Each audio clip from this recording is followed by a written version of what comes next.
Bismillahirrahmanirrahim. Assalamualaikum warahmatullahi wabarakatuh. Alhamdulillah. Pertama-tama marilah kita memanjatkan puji syukur kehadiran Allah Subhanahu wa Ta'ala, karena atas segala nikmatnya lah sehingga pada hari ini kita semua masih diberikan nikmat kesehatan, nikmat kesempatan, begitu pula nikmat iman kita. Nah, anak-anak, pada kesempatan ini kita kembali untuk melaksanakan pembelajaran kita. Nah, untuk pelajaran kali ini anak-anak, tentu kita akan melanjutkan pelajaran-pelajaran kita yang telah lalu. Artinya bahwa pelajaran yang lalu tetap berhubungan dengan pelajaran kita pada hari ini. Nah, baik anak-anakku semua yang saya cintai dan saya banggakan, sebelum kita memulai pelajaran kita pada hari ini, tentunya seperti biasa, tentu kita harus membaca doa dulu ya. Kita membaca doa sebelum belajar. Kita sama-sama membaca doa ya.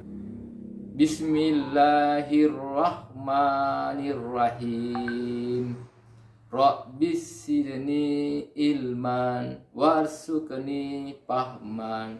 Amin. Ya, baik anak-anak.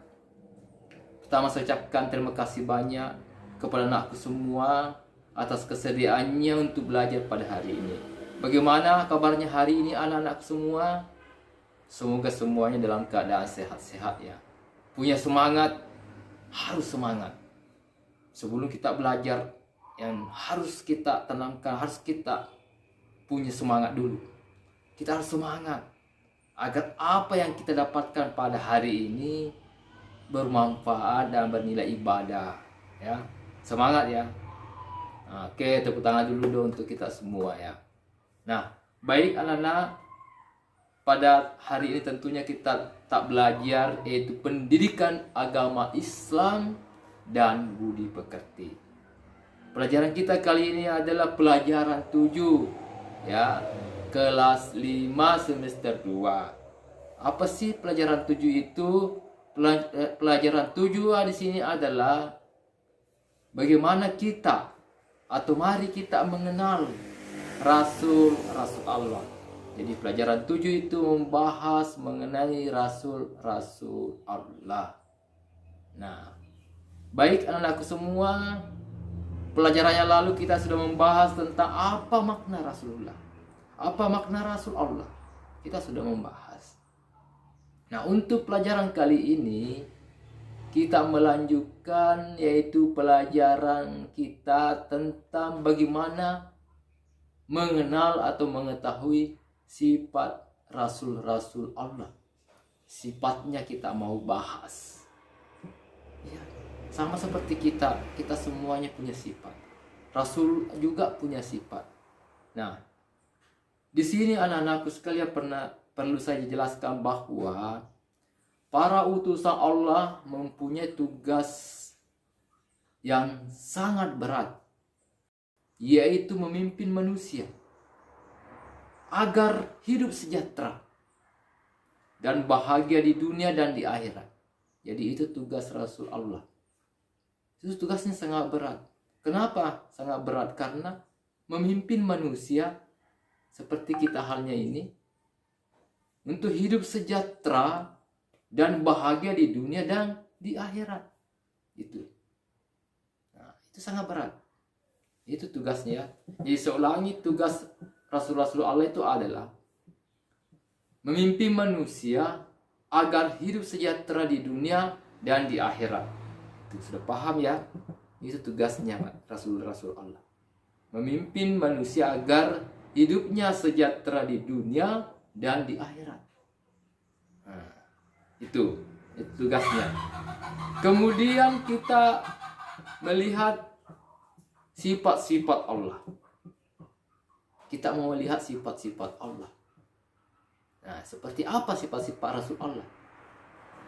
Nah, jadi kita mau melihat sifat-sifat Rasul Allah.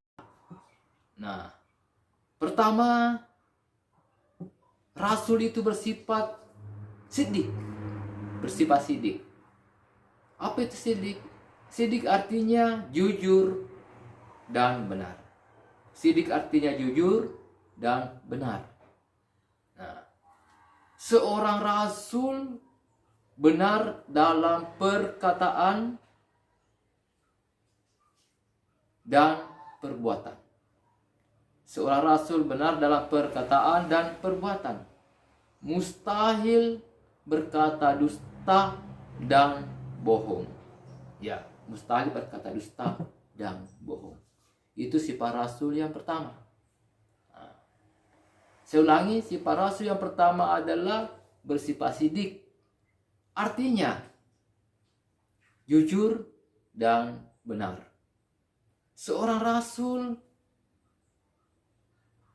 selalu berkata benar, ya, perkataan dalam perbuatan benar, itu selalu benar dalam perkataan dan perbuatan. Mustahil dia berdusta atau bohong, mustahil.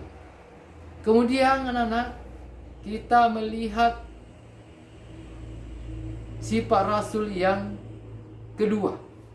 Nah, sifat rasul yang kedua adalah rasul harus amanah. Rasul harus amanah. Nah, apa itu amanah? Amanah artinya dapat dipercaya. Amanah artinya dapat dipercaya. Seorang rasul mustahil khianat. Ya. Dia wajib menyampaikan amanah Allah Subhanahu wa ta'ala kepada kaumnya. Semua perkataan, perbuatan, tindakan harus benar. Tidak boleh ingkar janji. Nah, itu sifat Rasul Allah yang kedua, yaitu amanah. Artinya dapat dipercaya. Seorang rasul mustahil khianat. Dia wajib menyampaikan amanah Allah Subhanahu wa ta'ala kepada kaumnya. Semua perkataan, perbuatan, dan tindakan rasul harus benar dan tidak boleh ingkar janji. Nah, baik anak-anakku semua yang saya cintai dan saya banggakan, kita melihat sifat Rasul Allah yang ketiga. Sifat Rasul Allah yang ketiga yaitu Rasul bersifat tabligh. Rasul bersifat tabligh. Apa itu tabligh? Tabligh artinya menyampaikan. Tabligh artinya menyampaikan. Nah, seorang rasul harus menyampaikan pesan Allah Subhanahu wa ta'ala. Jadi seorang rasul harus menyampaikan pesan Allah Subhanahu wa ta'ala kepada umat walaupun terasa sulit atau dianggap membahayakan. Ya, rasul tidak boleh menyembunyikan sesuatu yang telah diberikan Allah Subhanahu wa ta'ala kepadanya. Nah, baik sifat Rasul Allah yang keempat. Nah, Rasul Allah yang keempat yaitu Rasul bersifat fatanah. Bersifat fatanah. Apa itu fatanah? Fatanah artinya cerdas. Ya, fatanah artinya cerdas, pandai, dan bijaksana. Saya ulangi ya. Fatanah artinya cerdas, pandai, dan bijaksana. Seorang rasul harus pandai dan cerdas akalnya, memiliki kekuatan berpikir yang tinggi, dan memiliki hati yang bersih, dan akal budi yang tinggi. Dengan sifat ini seorang rasul dapat menyelesaikan tugas kerasulannya dengan baik. Nah, seperti itulah anak-anak. Ada 4 sifat-sifat atau sifat rasul-rasul Allah. Nah, tadi ya. Semoga anak-anakku bisa pahami. Nah, perlu diketahui bahwa sifat-sifat para rasul yang diuraikan tadi, yang Bapak sampaikan tadi, tidak cukup kalau hanya diketahui saja. Tidak cukup kalau hanya diketahui saja. Ya, tidak cukup.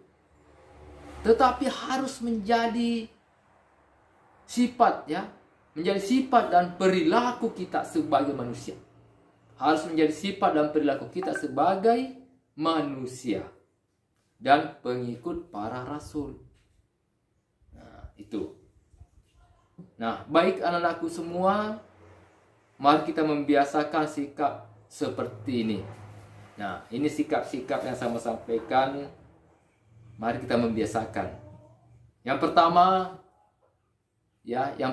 yaitu berbuat yang benar. Nah, itu sifat ini harus kita tanamkan dalam diri kita. Yang pertama, berbuat yang benar. Artinya perbuatan yang sesuai dengan perintah agama. Nah, sesuai dengan perintah agama. Ucapan, tutur kata harus baik dan benar. Ya. Nah, perilaku harus baik dan santun.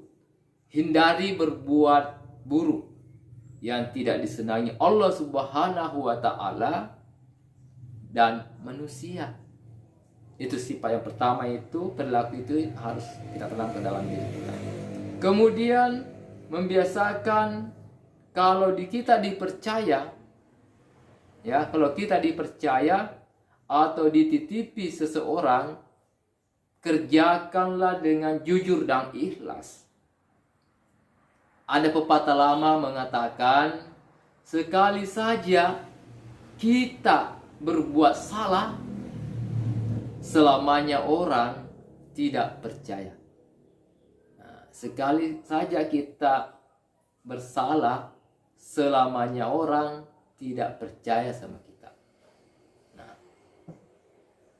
untuk ketiga yaitu pesan-pesan kebaikan. Ya, pesan-pesan kebaikan harus disampaikan kepada orang lain. Harus disampaikan kepada orang lain. Mulailah dari diri kita sendiri, keluarga kita, kemudian kepada yang lainnya, kepada orang lain. Jadi mulai dari diri kita sendiri, bagaimana kita berbuat baik dalam diri kita sendiri, ya, kemudian dalam keluarga kita, baru ke orang lain atau keluarga yang lain. Nah, selanjutnya yaitu hidup harus cerdas. Hidup harus cerdas, yaitu cerdas akal, cerdas nurani kita. Nah, jadi hidup itu harus cerdas, cerdas akal dan cerdas nurani. Ya, seperti itulah anak-anak materi kita pada hari ini. Semoga bermanfaat bagi kita semua. Nah, jadi itu tadi kesimpulan kita materi pada hari ini, yaitu yang pertama adalah sifat rasul-rasul Allah itu ada 4, ya. Ada 4 seperti apa yang tadi saya sampaikan. Yang pertama, rasul itu bersifat sidik, artinya jujur dan benar. Kemudian sifat yang kedua, rasul harus amanah. Apa itu amanah? Itu artinya dapat dipercaya. Kemudian yang ketiga, sifat rasul bersifat tabligh, artinya menyampaikan. Kemudian yang keempat, sifat bersifat rasul adalah bersifat fatanah, artinya cerdas, pandai dan bijaksana. Nah, semoga materi kita pada hari ini senantiasa bersifat ibadah, bermanfaat bagi kita semua, dan apa yang kita ambil dari materi ini tentunya bagaimana kita berbuat baik seperti apa yang disampaikan rasul kita, seperti apa sifat-sifat rasul itu, bagaimana kita tanamkan dalam diri kita, mulai dalam diri kita, keluarga kita, baru ke orang lain. Ya, demikianlah anak pada hari ini, dan mudah-mudahan bermanfaat bagi kita semua.